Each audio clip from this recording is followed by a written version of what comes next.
네.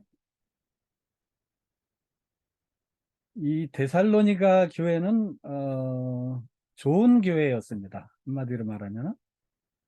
그래서 어, 많은 환난 가운데서도 주를 본받아 모든 믿는 자의 본이 된 그런 교회였다고 사도 바울이 말을 합니다. 뿐만 아니라 우상을 버리고 하나님을 섬기던 공동체였습니다. 또한 주의 재림을 기다리며 믿던 공동체였습니다.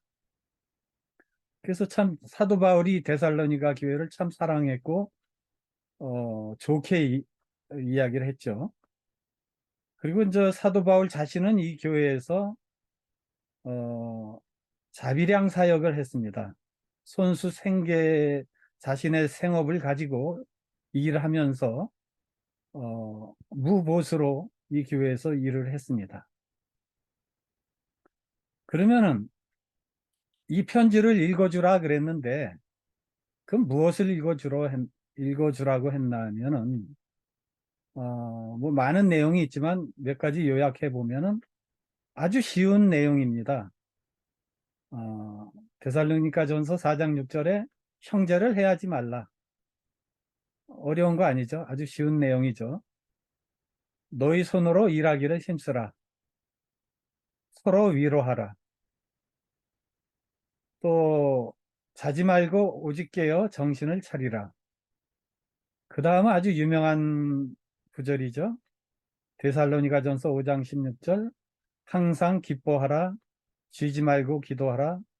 범사에 감사하라. 음, 참 내용은 쉽지만 실제 실천하기는 그렇게 쉽지는 않은 것 같습니다. 그리고 악은 어떤 모양이라도 버리라. 이게 바울이 데살로니가 교회에 사랑을 가지고 한 권면의 그 주 내용입니다. 보시면 아시겠지만 어려운 내용이 하나도 없죠.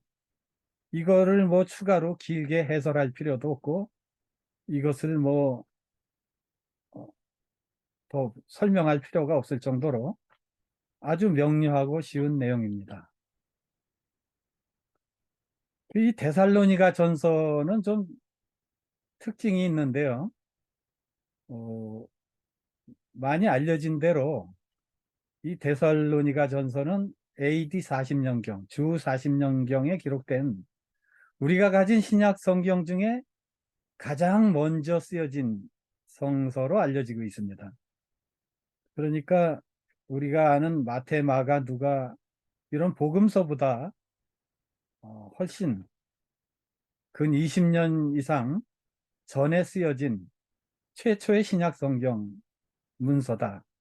이렇게 알려지고 있습니다. 그러니까 당연히 그 초기 교회에 대한 권면입니다, 이게.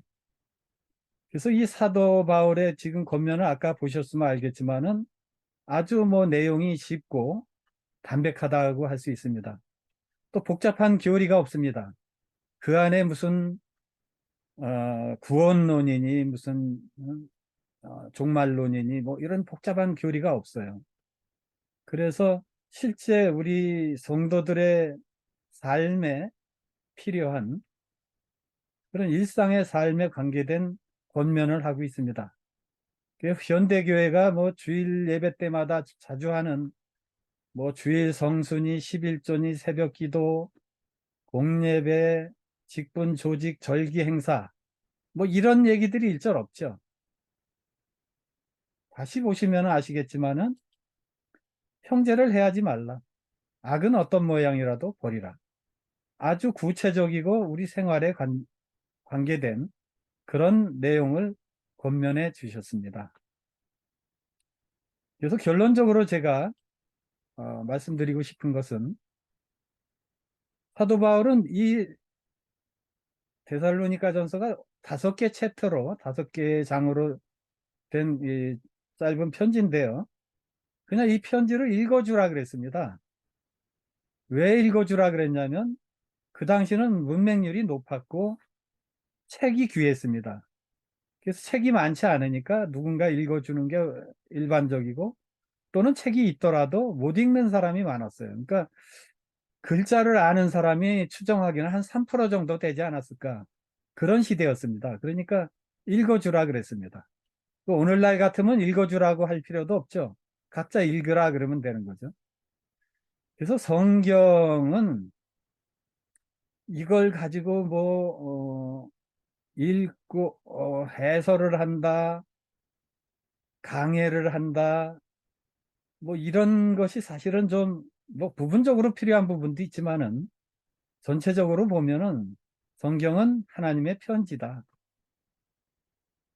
우리가 편지를 상대방이 못 알아듣게 쓰는 사람 없잖아요. 편지를 쓸 때는 상대방이 다 이해할 수 있게 쉽게 쓰지 않습니까? 근데 오늘날 어떤 설교를 보면 너무 길어요.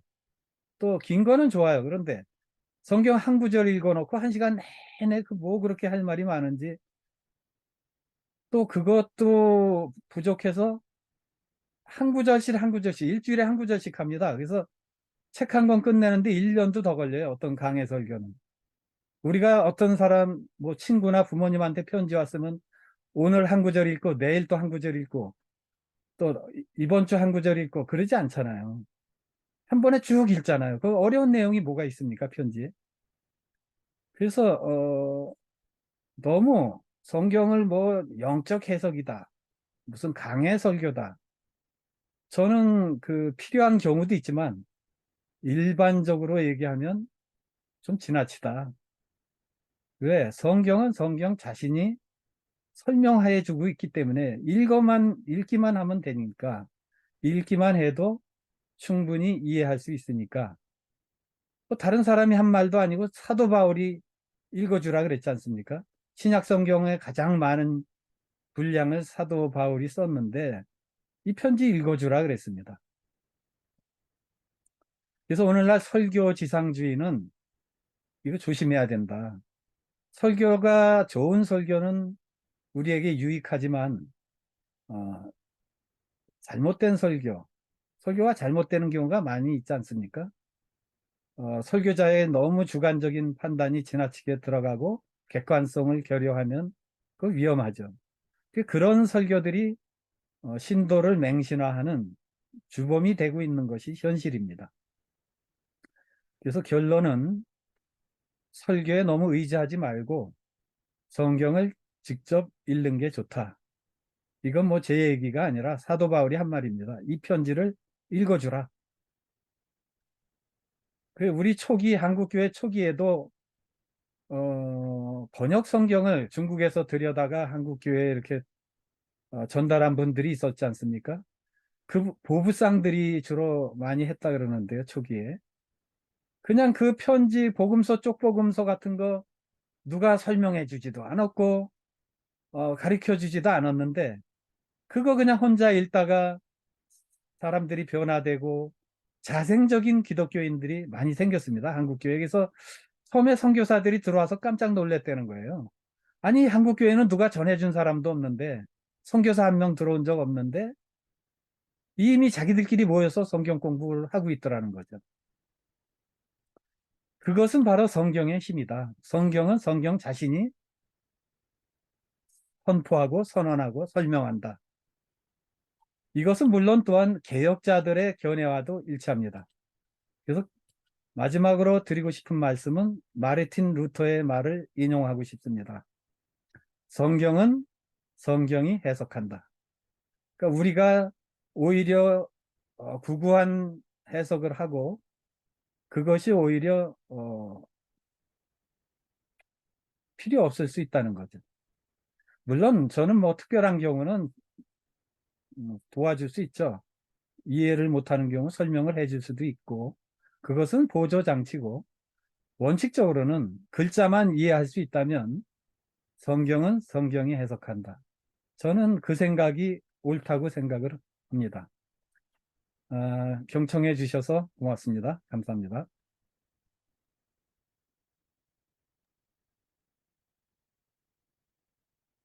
네, 감사합니다.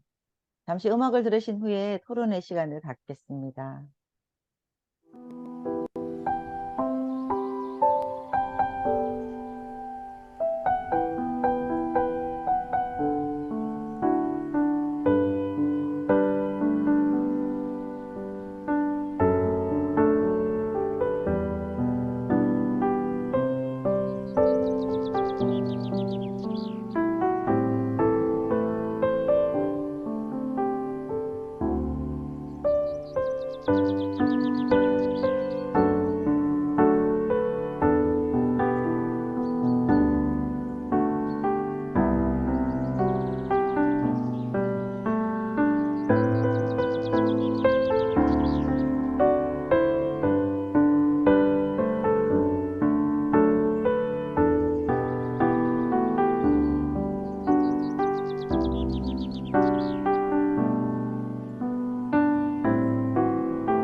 오늘의 본문이나 담화 내용에 대한 질문이나 소감을 나누는 시간입니다. 말씀하실 분은 마이크를 켜거나 또 그 맨 아래 반응에 손드는 그 표식이 있으니까 클릭하시면 될 것 같고요.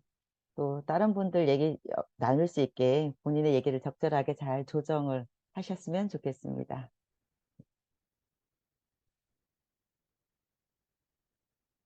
오늘 이거 굉장히 담화를 짧게 하신 것 같은데 많은 반성이 되더라고요. 성경을 늘 올 이번에 뭐 1 독 해야지, 2독 해야지 이렇게 계획은 세우는데 세워 놓고 혼자 하기 힘드니까 결국 또 친구들을 모아서 "우리 같이 읽자. 그래서 매일매일 체크하자." 이렇게 해 놓고는 결국은 집에 모여서 성경 한 구절 읽고 네 그것과 또 관련된 얘기를 또 하다 보면 그 얘기가 꼬리에 꼬리를 물고 그렇게 이어져서 결국은 성경 읽기에 오히려 이게 지금 방향이 맞는지 방해가 되는지 뭐 이런 것도 한번 고민했던 적이 있는데 오늘 말씀 들으면서 '아 이게 성경을 읽기 위한 건지 나의 수다가 필요했던 건지.'라고 반성을 해 봅니다. 네. 마이크 네. 배현생 형제님 먼저 켜셨고요. 그다음에 문영원 형제님 이렇게 해서 이어지겠습니다.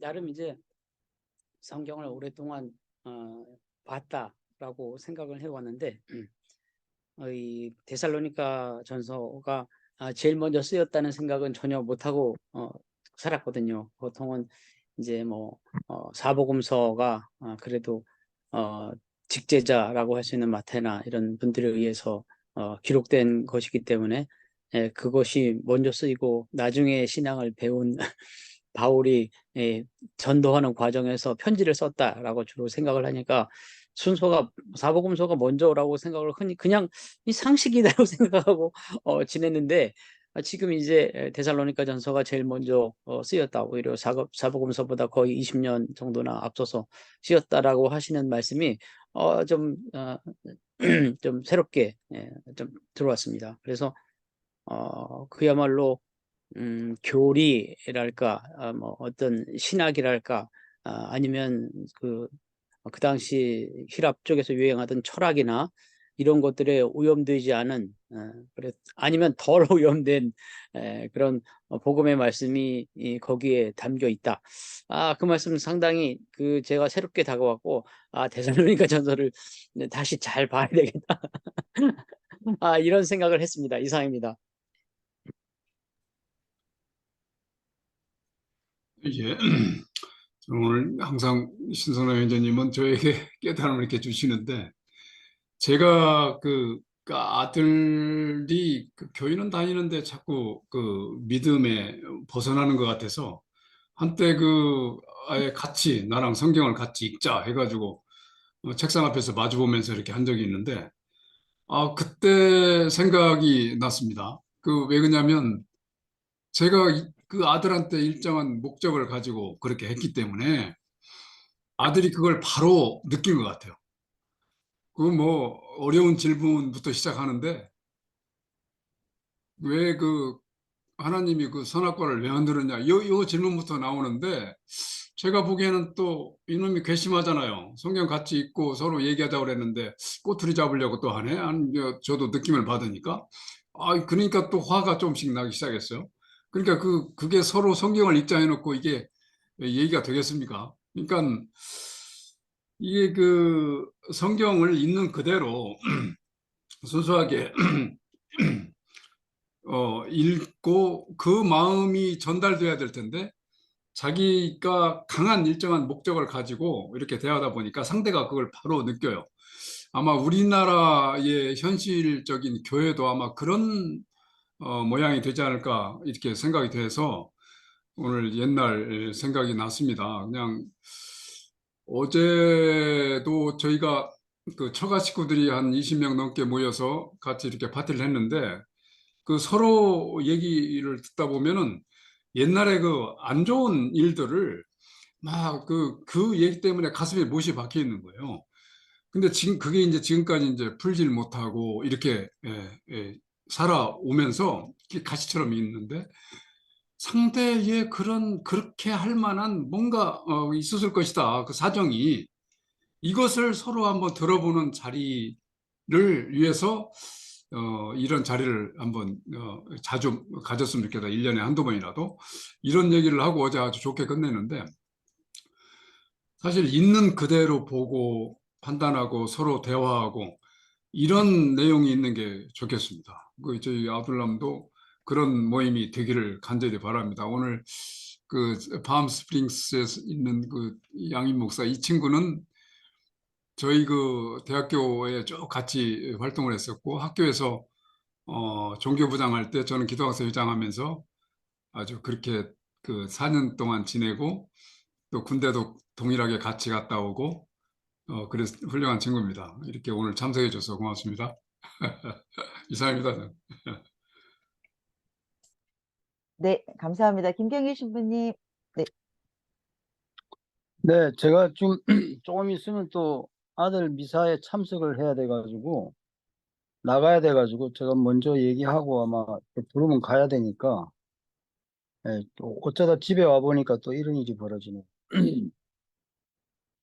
저희는 그 옛날에 한 20 몇 년 전에 그 나중에 주교가 된 분이신데 그분이 이제 신학교 교수님인데 그분이 설교 모임을 했어요. 그래가지고 한 신부들 한 10명에서 15명 또는 뭐 어떤 때는 5명이 모이기도 하고 해서 그 공부를 했어요. 일단 성경을 알아야 된다 이래가지고 그래가지고 그 공부가 굉장히 이제 큰 도움이 됐고 그걸 다 이제 기록으로 이제 남겨놨어요. 당시 자료를. 근데 그런 공부가 반드시 필요하고 그래야 이제 헛소리를 안 하게 된다 이런 얘기죠. 그러니까.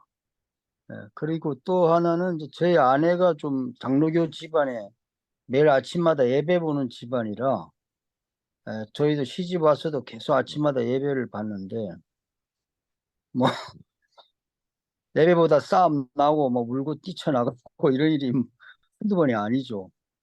그게 뭐 인격이 이게 성숙이 안 돼 있어가지고 무슨 제가 좀 워낙 폭력적이어가지고 하여튼 아침마다 예배는 봤는데 별로 남편이 이제 영적으로 성숙이 안 되니까 이제 아내의 안타까움이 늘 터져 나오는 그런 시간이었습니다.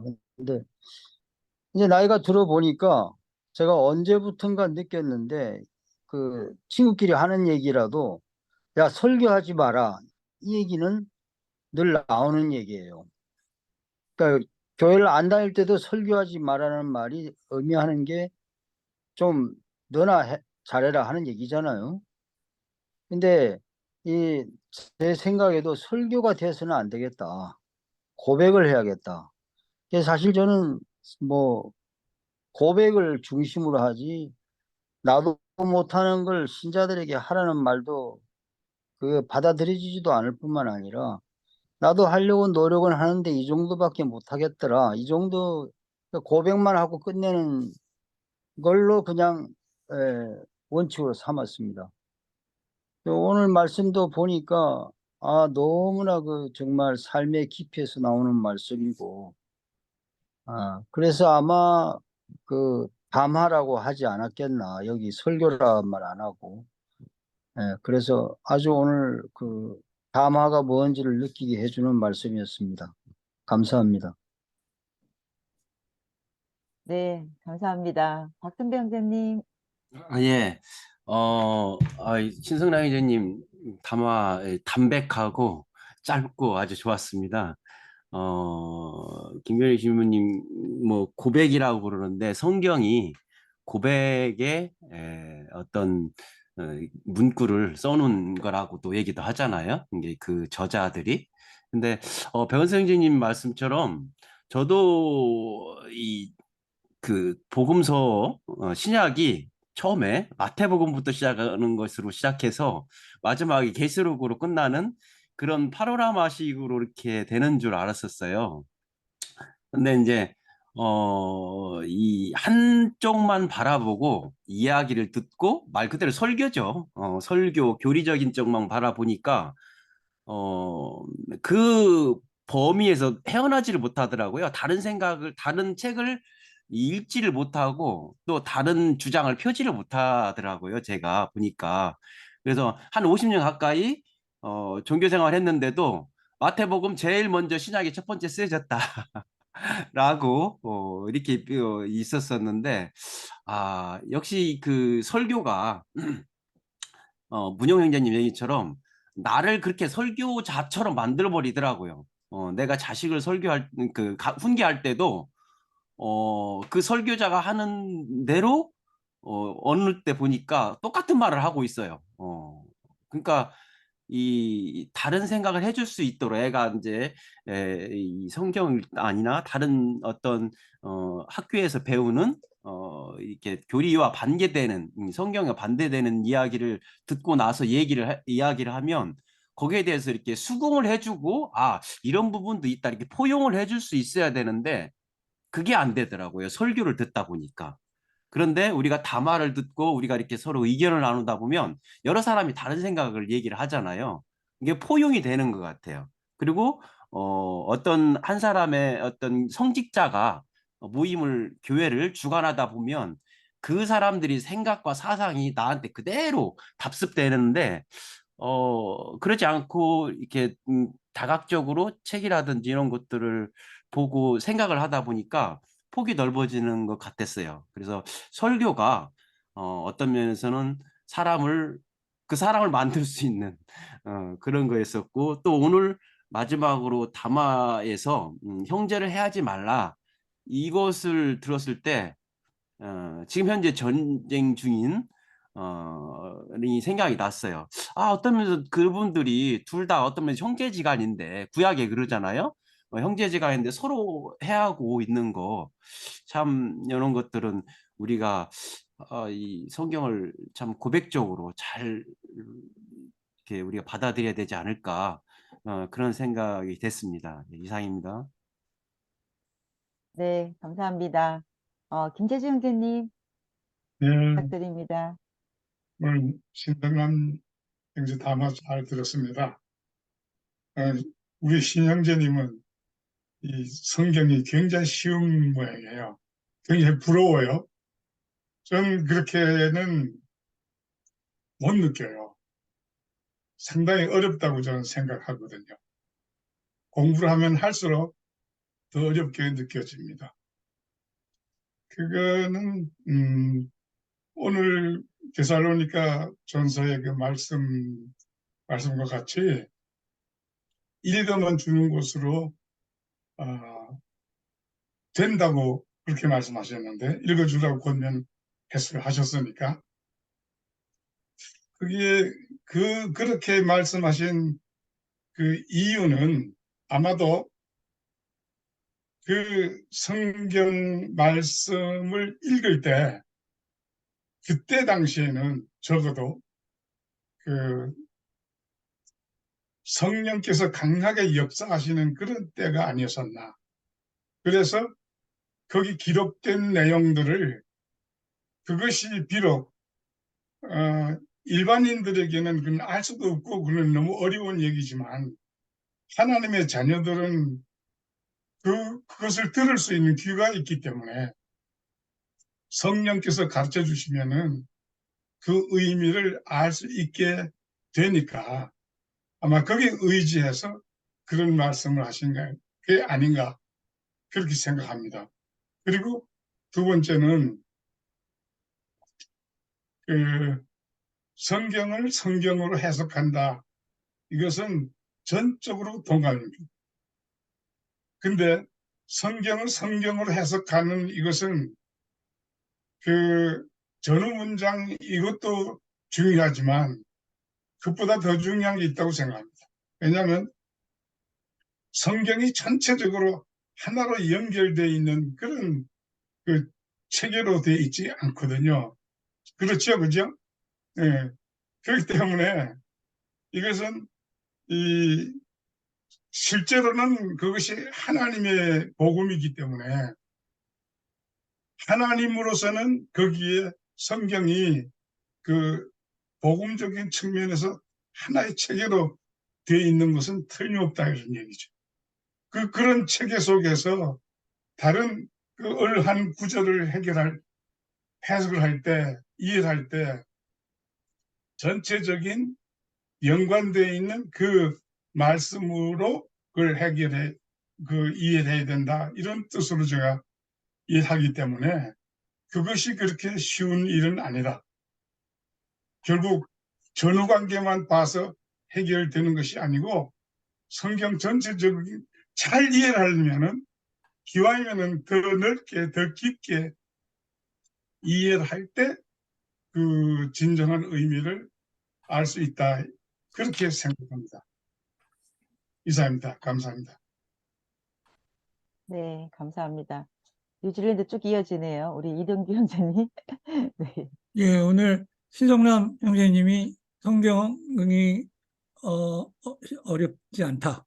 예, 그 안에서 뭐 주일 성수, 새벽기도, 11조, 그 다음에 뭐 예수님 재림, 부활, 동정녀, 뭐 이런 많은 교리. 과연 그러면 성경이 쉬울까? 어려울까? 우리 권혁태 형제님은 성경이 쉬워서 이렇게 주무시고 계신 건지, 어려워서 포기하고 지금 주무시는 건지, 그거를 모를 정도로 너무 푹 주무시니까 그게 뭔지 모르겠다는 생각이 들었고요. 그리고 신성남 선생님처럼 저렇게 얘기하면, 예, 날이 여기가 쌀쌀한데 예, 지금 예. 저녁에 지금 저녁 식사를 하고 또 제가 지금 우리 땅끝 말씀새만 2시간 또 예배를 보고 예, 또 내일 아침에 우리 또 본교회 예배를 보고 이게 이제 이 주말에 우리는 그 예배의 저겁니다.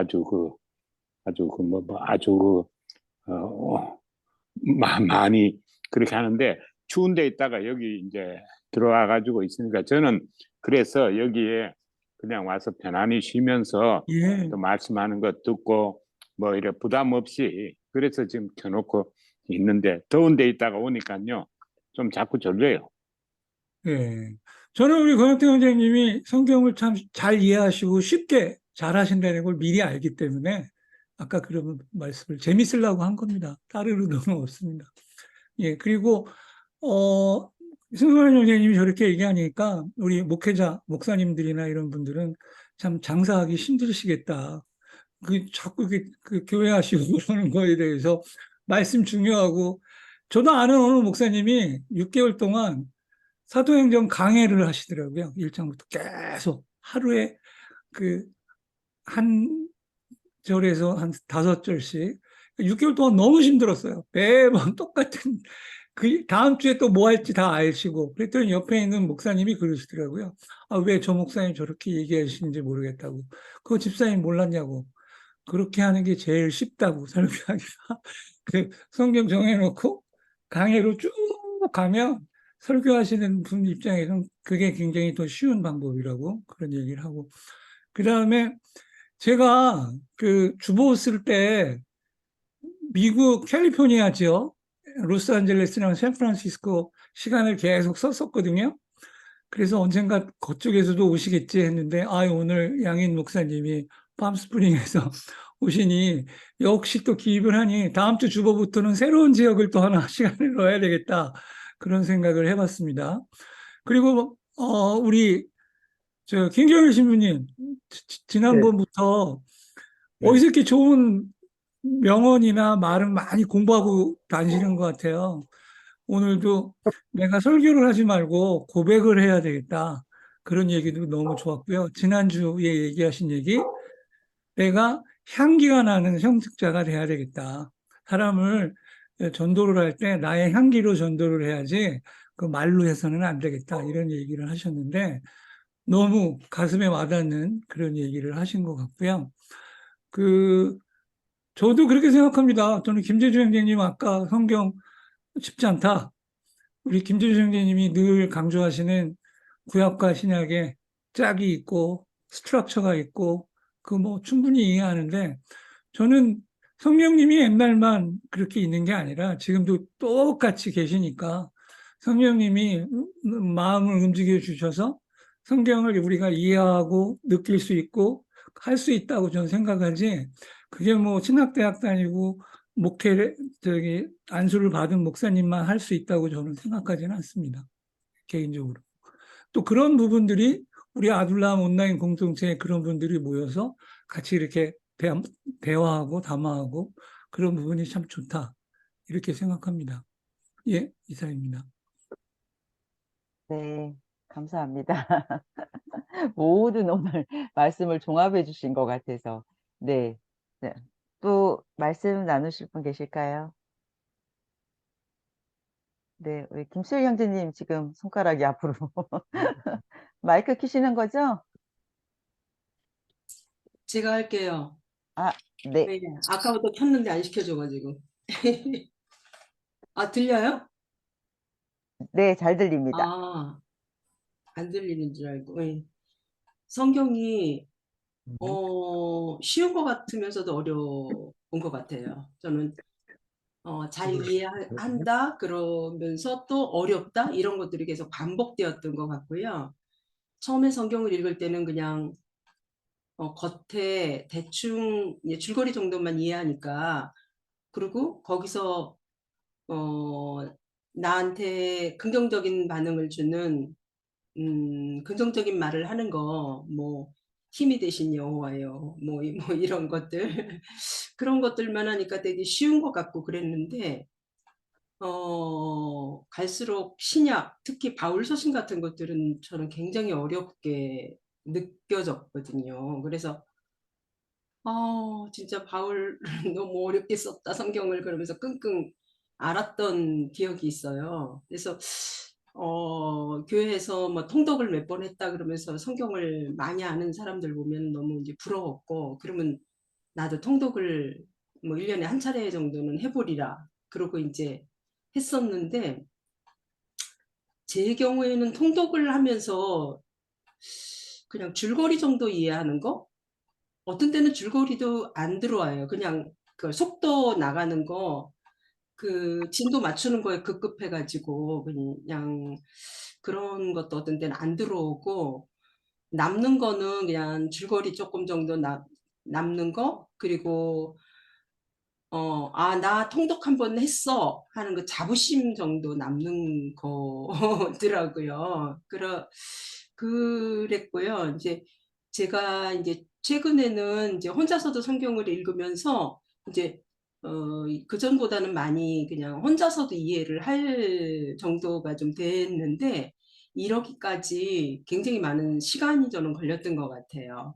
그래서 저는 이제 물론 성경 강의나 이런 것들을 통해서 같이 도움도 받았지만, 지금도 하고 있는 거는 이제 묵상하는 방법으로 해가지고 하루에 그냥 한 15절 내외 정도를 30분 이상 그거를 읽어요.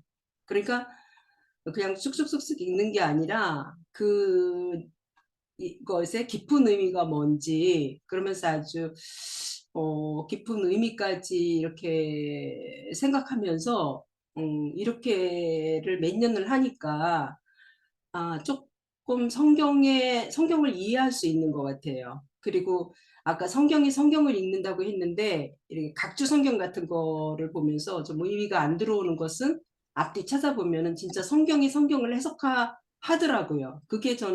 저도 그게 제일 정확한 거 아닌가 이런 생각을 하고요. 지금 제가 이제 성경을 혼자 읽으면서 이해하게 되면서, 그리고 성경을 또 읽으면서 이게 무슨 의미지? 뭐 이런 하나님이 어떤 뜻이지? 이런 거를 하는데 가장 방해되는 게 뭐냐면, 그 전에 들었던 설교들이에요. 그러니까 그 전에 뭐 바른 설교도 있지만 또 바르지 않은 설교도 있었는데, 그것에 저에게 선입견으로 자리 잡아가지고 그 성경을 보면 그 설교가 먼저 생각나지 내 생각이 먼저 나지가 않더라고요. 그래서 저는 성경을 읽을 때 처음 보는 것처럼 읽자, 낯선 글 읽는 것처럼 읽자, 그렇게 읽으니까 조금 좀 성경이 들어오는 것 같더라고요. 그래서 저는 작은 범위를 깊게 장시간 반복해서 낯선 글 읽듯이 그렇게 읽고, 또 읽은 것을 서로 이렇게 여럿이 나누는 거, 그게 참 내가 깨닫지 못한 것들을 다른 사람을 통해서 들을 수 있고 그래서 일군위에 서로 나누는 거 이것도 정말 성경을 알아가는 좋은 방법이지 않을까? 저는 그렇게 생각하고 지금도 저는 그렇게 하고 있습니다. 이상입니다. 네, 감사합니다. 네, 김실 형제님. 1992년도인가 휴거가 난리가 났었죠. 금방 하나님 예수님이 재림한다고 10월 며칠인가 하고 사람들이 일부 그 휴거에 미친 사람들 거기에 빠진 사람들은 모든 생업도 포기하고 학업도 포기하고 그 사람들을 모여가지고 막 생활하고 막 그랬었거든요. 제가 저하고 아주 절친했던 사람도 거기에 빠진 적이 있었는데 나보고 막 그리로 오라고 그 사람이 전주 지부장이었거든요. 근데 그 사람이 마지막에는 그 휴거 되기 며칠 전에는 나한테 하는 말이 자기가 휴거 되고 나면은 자기 전 재산 나보고 가지라고. 그러지 말고 자기 휴거 지금 휴거 되기 전에 나한테 다 옮겨줘. 미리 나한테 상속시켜줘. 그 다음에 해. 그랬는데 불발이 됐죠. 이 데살로니가 전서를 아까 우리 신성남 형제님은 편지라고 말씀하셨는데 편지지요. 그 당시 데살로니가 사람들이 금방 예수께서 오실 줄 알고 이 사람들이 그 휴거 그 사람들처럼 게을렀다기보다도 일도 안 하고 그냥 그 고대가를 불렀던 것이죠. 예수에 어서 오시옵소서, 예수에 오시옵소서. 그러니까 데살로니가 전서 끝 부분에 보면은 일하기 싫은 자는 먹지도 말라 그랬고 누구든지 음식을 먹을 때는 값을 내고 뭐라고. 이 사람들이 오직 예수만 바라고 있었던 것이요. 예수 재림만.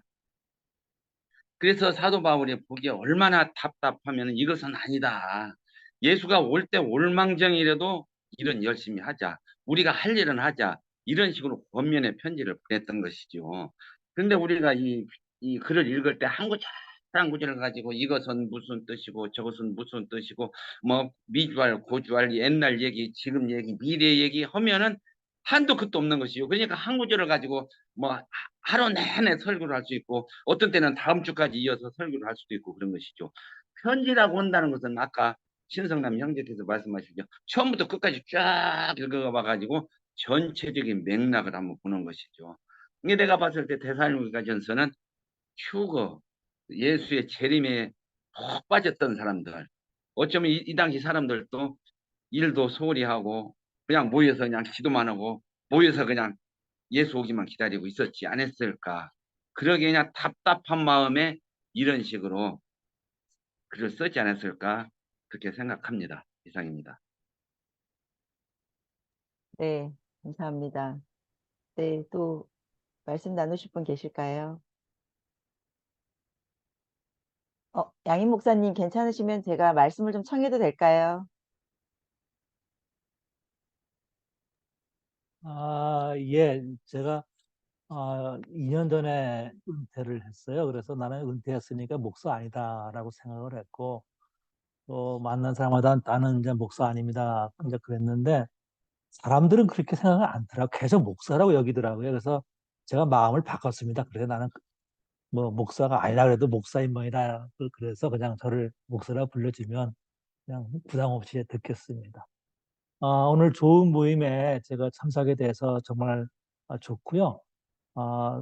우리 문영원, 제가 우리 같이 군대 생활했기 때문에 항상 문중이 그러는데, 우리 문중이가 참 좋은 신앙 모임에 참석해서 참, 얘기는 제가 들었었거든요. 근데 막상 들어와 보니까, 정말 좋은 신앙 공동체에 소속돼 있어서 신앙생활하고 있는 모습을 보니까, 정말 제가 기쁘네요. 그냥 오늘 그 예배 패러다임 보니까 너무나 크리에이티브하고 시대에 앞서가는 우리 교회의 모습이다 이렇게 생각이 들고요. 좀 뭐 개인적인 소망이지만 뭐 한국의 큰 교회 소망교회 가서 우리 신 선생님 가서 이런 식으로 설교 한번 했으면 좋겠네요. 뭐 저는 요즘 그런 생각을 많이 합니다. 목회를 하고 은퇴해 보니까 이렇게 이제 제가 한인교회만 얘기할게요. 우리 미국에 있는 한인교회나 한국에 있는 한인교회나 이런 식으로 교회 생활하고 신앙생활 가르치면 한국교회는 미래가 없다. 한국교회는 다 문을 닫을 것이다. 한 20년 이내에 한국교회 거의 다 문 닫지 않겠나 이런 생각을 했거든요.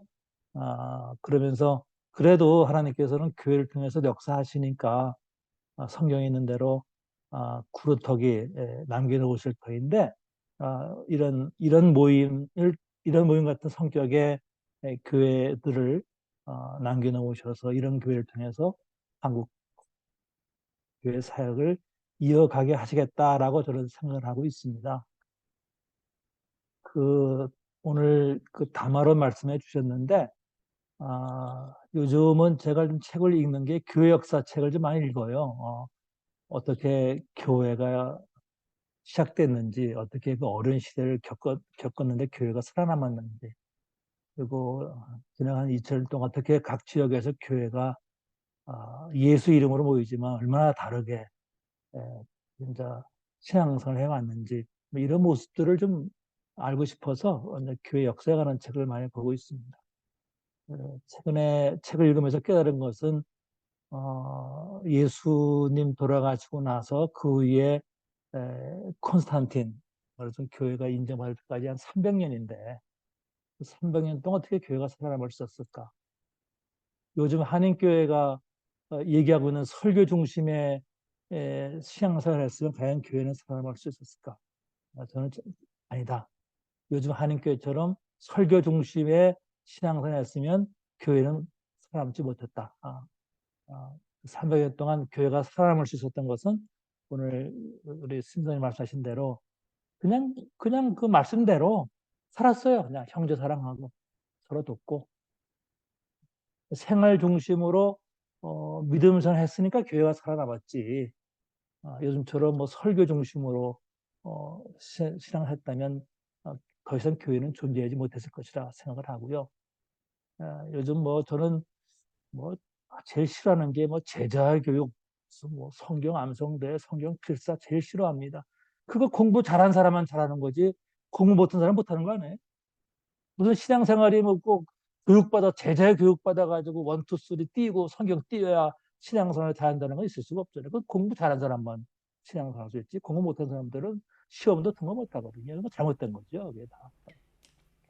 그래서 요즘은 교회가 살아남으려면 지금 하고 있는 건 다 새롭게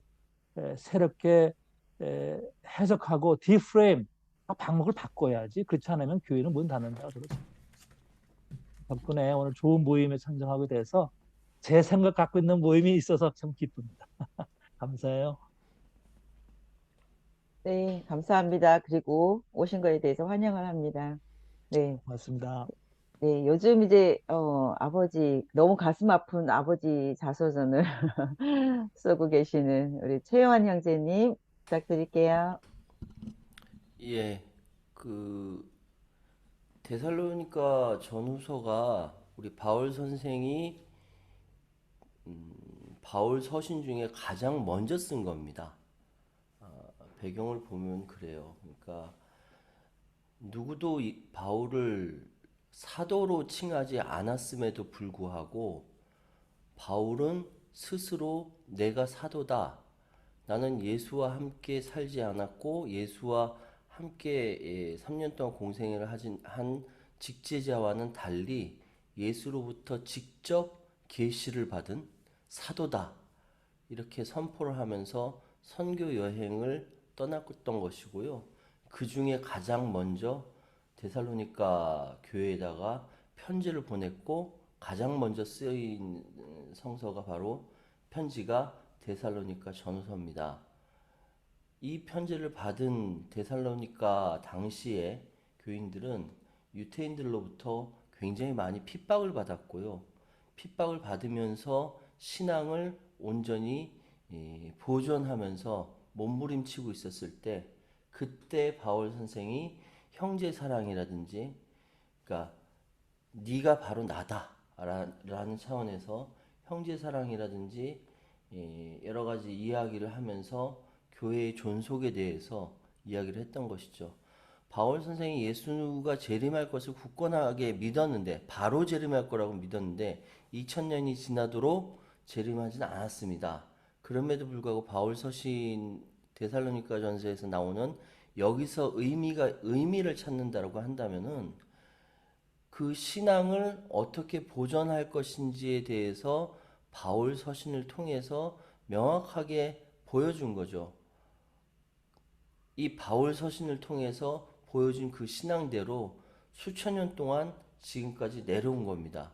그럼 바울 서신이 쓰였던 그 배경과 지금 상황이 다르다 할지라도 그 의미를 파악해서 우리의 신앙을 이어가는 것은 대단히 중요하다라고 생각을 하는데, 지금 와서 2000년이 지난 수천 년이 지난 지금의 전 세계, 한국을 포함한 전 세계 기독교는 그것을 자기의 입맛에 맞는 소위 교회 지도자가 입맛에 맞도록 변형하고 중세를 거치면서 굉장히 많이 변형이 됐죠. 왜곡시키면서 체계를 만들었는데 그것이 지금 2023년이 와선 한계에 도달했다. 특히 코로나19를 통해서 사람이 모이지 못하도록 만드는 이 상황까지 왔을 때 우리는 근본적으로 질문할 수 있는 것은 이 기독교 체계가 이렇게 가서 되겠는가라는 질문을 할 수밖에 없고, 그러면 우리 신성남 선생님께서 말씀하신 대로 차라리 성경을 그냥 읽는 것이 낫지 않겠느냐라는 생각까지 이어지는 것 같습니다. 오늘 말씀 잘 들었습니다. 네, 감사합니다. 한 부분만 더 짧게 얘기 듣고 마치도록 하겠습니다. 혹시 말씀 이어주실 분 있으실까요? 네, 이동 형제님 지금 마이크 켜신 거죠? 예. 저 오늘 담화 주제가 그 읽어주라 편지를 어렵지 않다. 그 쉽게 성경을 해석한다 이렇게 얘기했는데 우리 최환 형제님이 쭉 얘기해 주시는데 왜 이렇게 어려운지 말이 그냥 쉽게 형제한테 해하지 말아라. 범사에 감사하고 쉬지 말고 기도하고 뭐 이렇게 살아라. 그리고 어떻게 해라. 쉽잖아요. 그렇게 또 믿고 하면 되는데 아까 얘기한 것처럼 그렇게 얘기하니까 최현 형제님 신학대학 나오지 않으셨는데 어떻게 이렇게 신학에 대해서 이렇게 얘기하시고 굉장히 어렵다 이런 생각이 들었고요. 뭐 저도 어렵게 생각하지 않고 쉽게 그냥 읽어주라. 그럼 읽어주고 거기서 느끼는 거 있고 그렇게 가는 게 오히려 더 우리가 고생하면서 살지 않을 수 있지 않나 신앙생활을 할 때 이런 생각이 들었습니다. 예. 네, 감사합니다. 마치려고 했는데 우리 건혁태 형제님이 마이크를 켜주셨네요. 네, 말해도 됩니까? 예. 네, 저는 최요한 형제님 말씀하시는 거를 보고서 어떤 생각이 들었냐면은, 최요한 형제님은 이제 공부를 많이 하시고 학문적으로 논리적으로 이렇게 접근을 하시니까 이제 좀 다르구나 이런 생각이 좀 들어요. 왜냐하면 저는 사도 바울을 그 선생님으로 생각 안 하고 그저 우리 형님이다 이렇게 생각합니다. 그러니까 쉬워요. 그러니까 선생님으로 생각하면 좀 어려울 수 있잖아요. 근데 제가 말씀드리고자 하는 거는 이제 코로나 이런 상태를 보고 지금 기독교의 어떤 프레임 체제 같은 거를 바꿔야 된다고 하셨는데 저는 그렇게는 생각을 안 해요. 뭐냐면은 기독교라는 체계는 아주 좋은데 우리가 그대로 안 하니까 하나님이 참다 못해서 지금은 코로나 이 사태라는 것은 하나님의 가장 경미한 징계다 그렇게 봅니다. 근데 조금 있다 하나님이 그래도 그러니까 지금 코로나 사태는 끝이 아니고 이것이 시작이다. 그런 생각이 듭니다. 그래서 앞으로는 성경에 그런 말 있잖아요. 두 발 가지고 천국에 지옥에 가는 것보다가 외파리가 돼 가지고 다리 하나 없이 천국에 가는 게 낫고 눈 두 개 가지고 지옥 가는 것보다가 눈 한 개 없이 천국 가는 이런 말 있잖아요.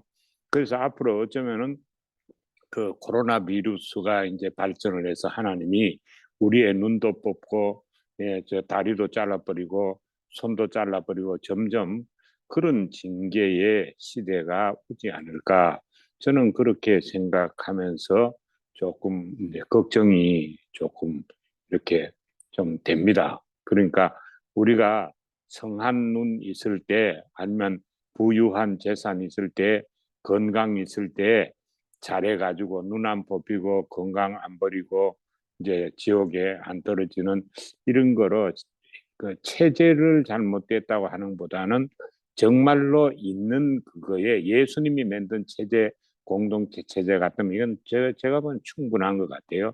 이걸 잘해가지고 눈 안 뽑히고 손 안 잘리고 다리 안 잘리는 그런 신앙으로 가야 안 되겠는가. 그래서 제가 전번에 그 김경일 신부님 그 설교하신 거 제가 몇 번 들어봤습니다.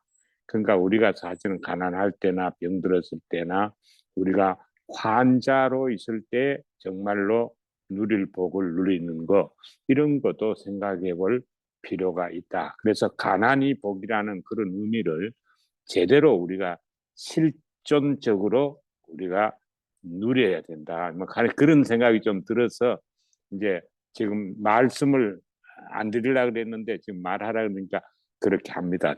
정리를 잘 못해서 말하니까 제 뜻이 전달될지 안 될지는 모르겠는데 하여튼 전달은 했습니다. 해석은 네. 그냥 적당히 합시다. 네, 이상입니다. 감사합니다. 저도 이제 반복적으로 한번 들어보겠습니다. 네, 이제 시간이 되었으니까 토론은 여기서 마치겠습니다. 네, 담화하신 신성남 형제님 한 말씀 하신 후에 기도하시겠습니다. 네, 여러분들께서 좋은 의견들을 들려주셔가지고 제가 많이 배웠습니다. 아주 유익한 시간이고요. 제가 성경이 쉽다라는 표현을 굳이 했다면 그거는 그냥 일반론입니다. 그러니까 오해는 하지 않으셨으면 좋겠어요. 일반적으로 만약에 계시가 우리가 알아듣지 못할 계시를 하신다면 계시가 의미가 없는 거죠. 하나님의 특별 계시인 성경은 반드시 우리에게 알아들으라고 주신 거다. 그런 뜻에서 이제 성경은 쉽다는 뜻이고요. 부분적으로는 우리가 이해하기 힘든 부분도 있고 또 신학자나 우리 성도들이 치열하게 그걸 가지고 검토하고 고민해야 될 부분도 분명히 많이 있습니다. 어려운 부분도 있지요. 그러나 전체적으로는 우리가 성경을 일방적으로 특정인의 설교에 기대서 들을 것이 아니고 같이 서로 생각하고 토의하는 것, 이게 저는 참 좋다고 생각을 해요. 그래서 내가 잘못 생각한 거 있으면 또 교정을 받고 다른 분의 의견을 듣고 내 생각의 폭을 넓히고, 이러한 작업이 우리 교회 역사 2000년 동안 많이 부족했다. 뭐 전문가들끼리는 그렇게 했는지 몰라도 우리 성도들 간에는 좀 그것이 부족했다. 뭐 그것이 오늘 제가 말씀드리고자 했던 주 내용이죠. 제가 한때는 그 강해 설교로 아주 유명한 어느 목사님이 있는데 그 설교 테이프를 그냥 몇십 개 되는 걸 모았습니다. 그거 좋다고. 한 구절 읽고 정말 1시간 해요. 그거를 그냥 몇십 개 되죠. 그걸 비디오 그 옛날엔 카세트인데 그 처음엔 참 좋다고 생각하고 들었는데 언젠가 어느 순간 그렇더라고요. 이게 뭔가 문제가 있구나. 왜냐하면 사람이 하는 얘기다 보면 아무리 성경을 잘 해석해주고 자기가 노력을 해도 군더더기가 들어가고 사설이 들어가고 자기 주관적인 생각이 들어가는 거거든요. 그래서 우리가 흔히 말하는 무슨 강해니 영적 해석이니 뭐 이런 것을 필요 없다는 뜻은 아니고요. 우리가 그것을 검토해서 들어야 된다. 필요할 땐 검증도 해야 되고, 그런 면에서 우리가 서로 대화하고 토의하고 이렇게 하는 것이 참 필요하다. 그런 생각에서 오늘 말씀을 드렸습니다. 오늘 많은 분들 좋은 말씀 들려주셔서 고맙습니다. 이제 제가 기도하겠습니다.